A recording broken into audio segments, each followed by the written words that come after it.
Hello everyone, welcome back to the channel. So in the previous session, we have discussed about threshold energy, activation energy, and even we related them, how they related with the energy of normal molecules. So three energy forms we considered: threshold energy, activation energy, and energy of normal molecules. And graphically, we also represented the relation among them with the reaction coordinate. And thereafter, we considered calculation of activation energy by a rate constant method as well as graphical method. Well, in this session, we go for other concept, that is effect of a catalyst on rate of a chemical reaction. So earlier, while dealing with the factors affecting rate of a chemical reaction, one of the factor we considered presence of catalyst. We mentioned that uh, whenever we say catalyst, these are the substances. Basically, one thing to be remembered here is catalyst is nothing but the substances which alters the rate of a chemical reaction. So, how we are going to define it? A catalyst is a substance which alters the rate of a chemical reaction without itself undergoing a permanent chemical change. So during a chemical reaction, what happens? They change the rate of a reaction, that is speed of a reaction, but practically they remains unchanged during a chemical reaction. Okay? Or else we can say at the end of a reaction, these catalyst will be regenerated in its own form. Well, as they alter the rate of a reaction means we have two possibilities again here. They may increase the rate of a reaction or else they may decrease the rate of a reaction. Now here I am going to deal with a catalyst which increases the rate of a reaction. So we call a positive catalyst. Well, say the action of catalyst can be explained by transition state theory. So the effect of catalyst. Okay, what type of catalyst I am specifying? Positive catalyst, which increases the rate of a chemical reaction. Can be explained by a transition state theory, or I can say intermediate state theory. Well, according to this theory, the reactant molecules on collision form a high energy activated complex and it is unstable. So according to transition state theory, what happens? Reactants not directly converted into product, but rather what happens? Reactants first converted into a high energy activated molecules. Those are called activated complex. That activated complex further converted into product.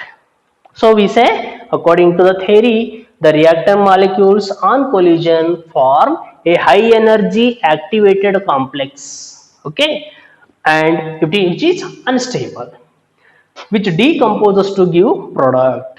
Say generally, say A and B are the reactants. When A and B react with each other, they do not directly form a product. Rather, first what happens? A reacts with B, gives rise to a high energy activated complex. So it is called activated complex. This activated complex decomposes to give product. So it is in accordance with the transition state theory. Okay. Well, now if I consider when the reaction is carried out in presence of a catalyst, what happens? So catalyst also involves in the reaction, that is say in presence of catalyst, say catalyst is abbreviated as X, the reaction takes place by an alternate path which has lower activation energy. So as I mentioned earlier, a reaction to proceed means the reactant molecule has to consider or pass over energy barrier. What is that? Threshold energy and activation energy.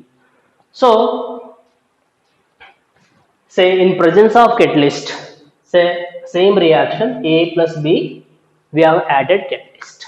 So in presence of catalyst also, yes, there will be formation of a activated complex. That activated complex decomposes to product and catalyst is regenerated. Well, what is the difference in absence of catalyst and in presence of catalyst means there will be change in the energy barrier, quantity of energy barrier. What is that? Activation energy.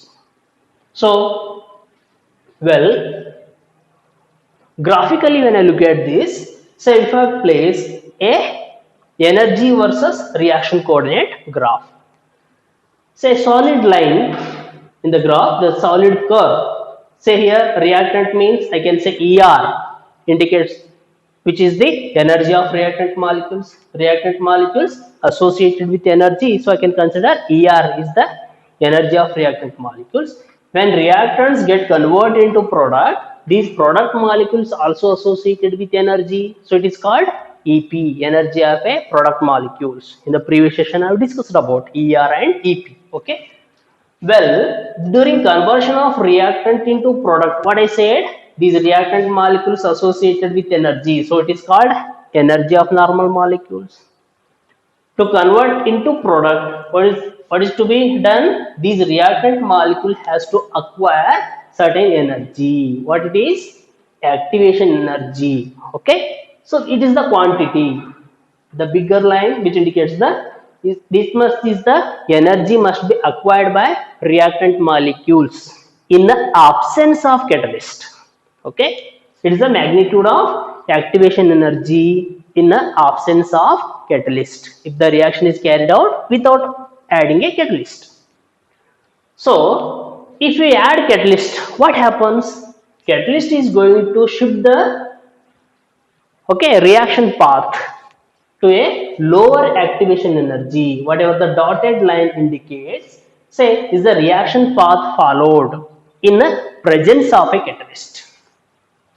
Say this dotted line, the dotted curve indicates the path followed by a reaction in presence of a catalyst.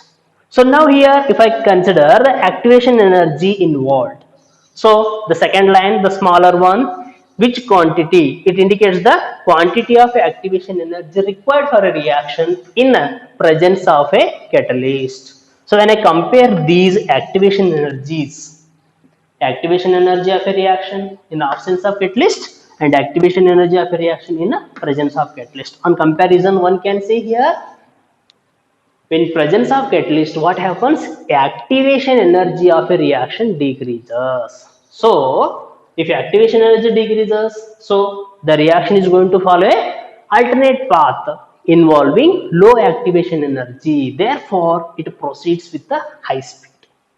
Therefore, we say positive catalyst increases the rate of a reaction by decreasing the activation energy. Okay. So, in presence of catalyst, that is what type of catalyst I specified?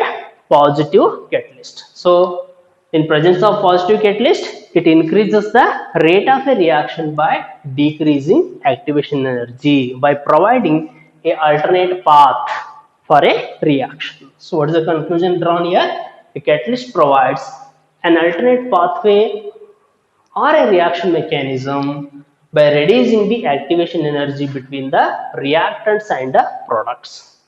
Now the question is whether enthalpy of a reaction changes. In presence of catalyst, whether enthalpy of a reaction changes? No, it doesn't change. Enthalpy of a reaction remains same. What it changes? It only changes the activation energy of a reaction, but not the enthalpy. Since enthalpy of reactant molecules remains same, enthalpy of product molecules also remains same. There is no change in the enthalpy. Hence, change in enthalpy, or I can say enthalpy of a reaction remains unchanged, even either in presence of catalyst or in absence of catalyst. So I can say here, enthalpy of a reaction does not depend on the presence or absence of a catalyst, or I can say independent of catalyst. So here, in presence of catalyst, by adding catalyst, what happens? There is only change in the activation energy of a reaction, but not the enthalpy of a reaction, remember. Okay. So, for example, conversion or I can say thermal decomposition of potassium chlorate gives rise to potassium chloride and dioxygen. So here MnO2 acts as a catalyst. So MnO2 manganese dioxide speed up the thermal decomposition of potassium chlorate. So in the sense, in absence of catalyst, decomposition takes place slowly, but in presence of MnO2, decomposition takes place rapidly. In the sense, rate of a reaction increases. Say, what is to be remembered here? Say, in presence of catalyst, threshold energy of the reaction decreases, but enthalpies of reactants and product remains unchanged. It remains same.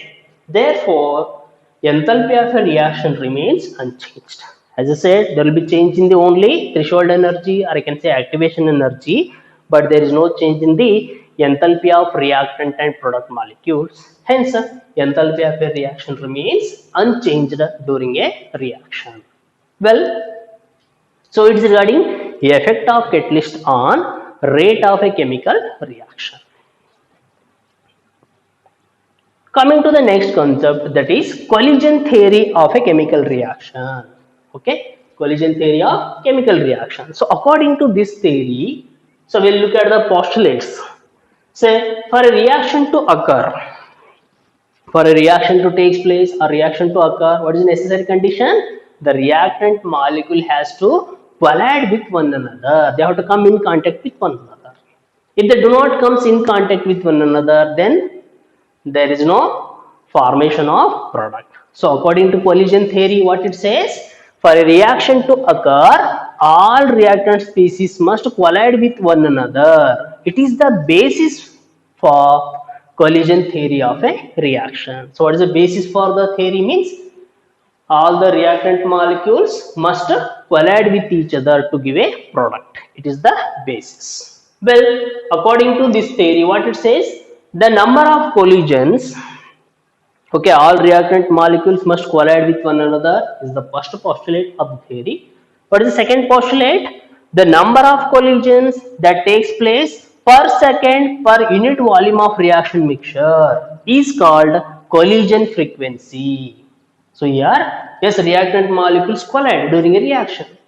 The number of collisions per second per unit volume of a reaction mixture is called collision frequency. So collision theory specifies the collision frequency. So and it is abbreviated with the letter Z. So second postulates, the number of collisions that takes place per second per unit volume of a reaction mixture is called collision frequency. Okay. Then coming to the third postulates, every collision does not bring a chemical change, or you can say chemical reaction. Means say there will be 100 of collisions takes place during a reaction. All 100 collisions do not lead to a product formation, okay, or you can say chemical change. So what is the third postulate? Every collision does not bring a chemical change. The collisions that actually produces the product, means the collision which leads to a product formation, are called what type of collisions? Effective collisions. The collisions which leads to a product formation is called effective collisions, as I earlier said. Okay. So here, what is the third postulate? Every collision does not bring a chemical change. The collisions that actually produces the product are called effective collisions. Well, if the collision does not bring any chemical change, then it is called non-effective collisions. Okay. Well, the collisions that do not form a product are called ineffective elastic collisions, or I can say non-effective collisions. That is, molecules during non-effective collision, what happens? They simply collide and bounce back. They won't react with one another. Okay. In non-effective collision, what happens? Those reactant molecules just collide with each other, and at the same time they bounce back to some other directions. So we say the collisions that do not form a product are called non-effective elastic collisions or ineffective elastic collisions. That is, molecules just collide and disperse in different directions with the different velocities, or simply I can say those reactant molecules bounce back to a different directions. Okay. Well, for a collision to be effective, what is the necessary condition? As I already mentioned, for effective collision, two conditions are criteria, or I can say barriers. What are those? One is the energy barrier, second one is the orientation barrier. A reaction to proceed, or I can say A collision to be effective, all reactant molecules has to fulfill two conditions or two barriers. What is the first one? We said energy barrier. What is that energy barrier? Includes threshold energy and activation energy. As I already mentioned here, so the minimum amount of energy which the colliding molecules must possess as to make the chemical reaction to occur is known as threshold energy. So all reactant molecules must possess certain minimum energy such that collision among them leads to a chemical change is called threshold energy. And what about activation energy? I said is the minimum extra energy must be acquired by reactant molecules. Okay, is called activation energy. So graphically again I can say fraction of molecules versus energy. Say if you plot a graph of fraction of molecules versus kinetic energy, or I can say energy. Say the shaded region indicates the molecules, or I can say the reactant molecules having energies which is greater than or equal to activation energy. So in the graph what it that is correspond to minimum or threshold energy of the effective collisions. Okay, and there is an energy barrier for each reaction. The reactant species must be provided with sufficient energy to cross the energy barrier. Okay, well, what is the second one? I said orientation barrier. So here the colliding molecule should have a proper orientation. So during collision, the reactant molecules are going to collide with certain directions. Okay, if the collision leads to product formation, in the sense we say they are oriented properly in a space, or case during collision. So we call proper orientation, and the another one improper orientation. The collision do not lead to a product formation. It is even because of improper orientation of the molecules. So the colliding molecule should also have proper orientation so that old bonds may break and new bonds are formed during a reaction. So for example, reaction between NO2 and NO2 gives rise to N2O4.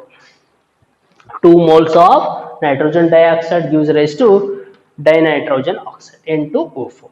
Now during this reaction, graphically if you, or you can say diagrammatically if you observe, so in the first, what are the approaching molecules here?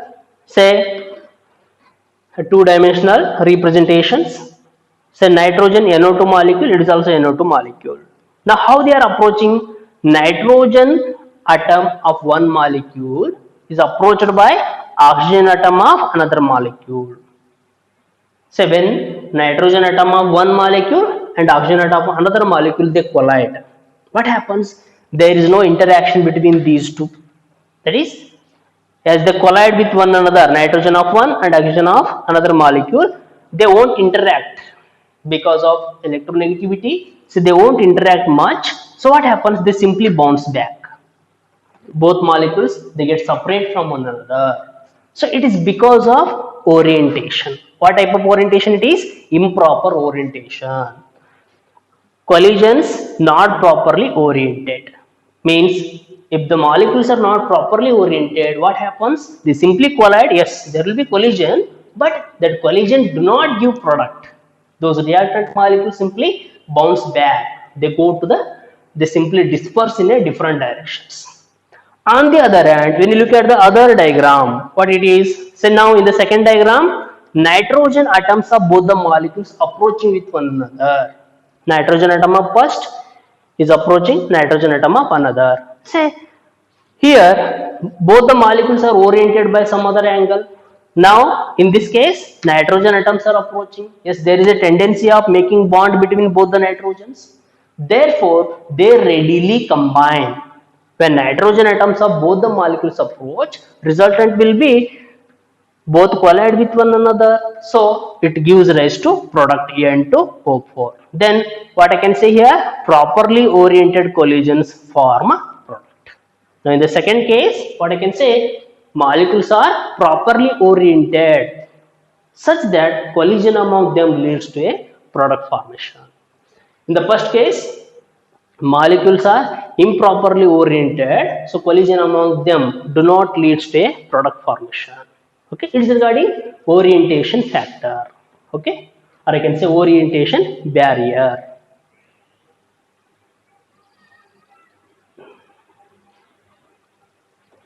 So now I can say during the reaction, the products are formed only when the colliding molecules have proper orientation at the time of collisions. These are called effective collisions. Further, if I consider limitation of a collision theory. So first limitation is the theory made a wrong assumption of reactant molecules as a hard sphere. So what is a disadvantage, or I can say limitation of collision theory means yes, it has a two limitations. First limitation, it made a wrong assumption of all reactant molecules as a hard spheres, but practically it is not so. Reactant molecules cannot be considered as a sphere, that is spherical shape. Second, it does not consider the structural aspect of reactant molecules, that is bond length, bond angle. Okay, it do not consider any structural aspect of a reactant molecule. Simply it made an assumption. So according to collision theory, all reactant molecules are assumed as a hard spheres. So it is a one limitation. Second, you do not consider the structural aspect of a reactant molecules. Okay. Well, I hope you understood these concepts. That is, well, it's regarding okay, collision theory of a chemical reaction, postulates and limitations of a collision theory.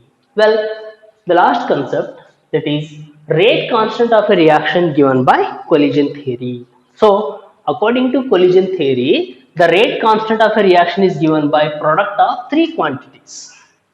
What are those? First one, orientation factor. It is also called steric factor, or even it is also called probability factor. Is abbreviated with the letter P. Okay. And second one, collision frequency. Number of collisions per unit volume per second. Collision frequency, say it is abbreviated as ZAB. AB indicates a reactant molecule. And third one, Boltzmann factor. That is fraction of molecules having energies which is greater than or equal to activation energy, that is E raised to minus EA by RT. So according to collision theory, the rate constant of a reaction is given by product of these three quantities. What are those? Orientation factor, collision frequency, and the third one, Boltzmann factor F. Well, mathematically what I can say, K is equal to P into Z into E raised to minus EA by RT. P, probability factor, or I can say orientation factor. Z, collision frequency. EA, activation energy. R, gas constant, and T, temperature. So it is the expression by which we can calculate the rate constant of a reaction by knowing the steric factor, collision frequency, and Boltzmann factor. This quantity E raised to minus EA by RT. Okay, one can get the rate constant of a reaction. Well, now some important concept to be remembered from this chapter is, what is the first one I said? Regarding rate constant, the value of collision frequency, the value of collision frequency. Well, the some important topics or concept to be remembered from this chapter is for the benefit of entrance examinations. What is the first point here? The collision frequency, that is Z. The collision frequency is very high, is in the order of 10 raised to 25 to 10 raised to 28 in case of binary collisions. Okay, so collision frequency, that is Z, it's very high. What is the order? 10 raised to 25 to 10 raised to 28 for binary collisions is the one thing to be remembered. Further, we considered collision theory and rate constant of a reaction according to collision theory. What is that? We got this equation, K is equal to P into Z into E raised to minus EA by RT. Now, this rate constant expression is compared with the Arrhenius equation. What is the Arrhenius equation here? K is equal to A into e raised to minus Ea by RT. Say K. Here at the place of A, that is Arrhenius factor, what is there? P into Z. And e raised to minus Ea by RT, e raised to minus Ea by RT, Boltzmann factor is same. Now I can say on comparison that Arrhenius factor, or I can say frequency factor, will be product of those two quantities. What are those? Orientation factor and collision frequency. Okay, so Arrhenius factor is equal to product of orientation factor, or I can say probability factor P, and collision frequency Z. And for generally for nth order reaction, rate constant expression will be K is equal to 1 divided by n minus 1 into T, okay, bracket of 1 by r raised to n minus 1 minus 1 divided by r naught raised to n minus 1. Please remember this formula. So for nth order reaction, rate constant expression will be K is equal to 1 by n minus 1 into T, bracket of 1 by R, concentration of reactant, raised to n minus 1 minus 1 divided by R naught, initial concentration of reactant, raised to n minus 1. Here n indicates the order of a reaction. Square bracket R, concentration of reactant at time T, R naught, initial concentration of a reactant, is one more important thing. Then half-life period. Regarding half-life period, we considered zero order, half-life period of a zero order reaction, first order reaction, and even we considered the relation between half-life period, order of a reaction, and concentration of the reactant species. Now here for nth order reaction, T half general expression, T half is equal to 1 divided by K raised to 1 n minus 1 into 2 raised to n minus 1 minus 1 divided by A raised to n minus 1. Okay. Then if we start with two independent reactions having initial concentrations A1 and A2 having half-lives T1 and T2. So what is the condition here? We are starting two independent reactions with initial concentrations A1 A2 with their respective half-life period T1 and T2. Then how we can relate them means T1 by T2 is equal to A2 by A1 raised to n minus 1. So n indicates the order of a reaction.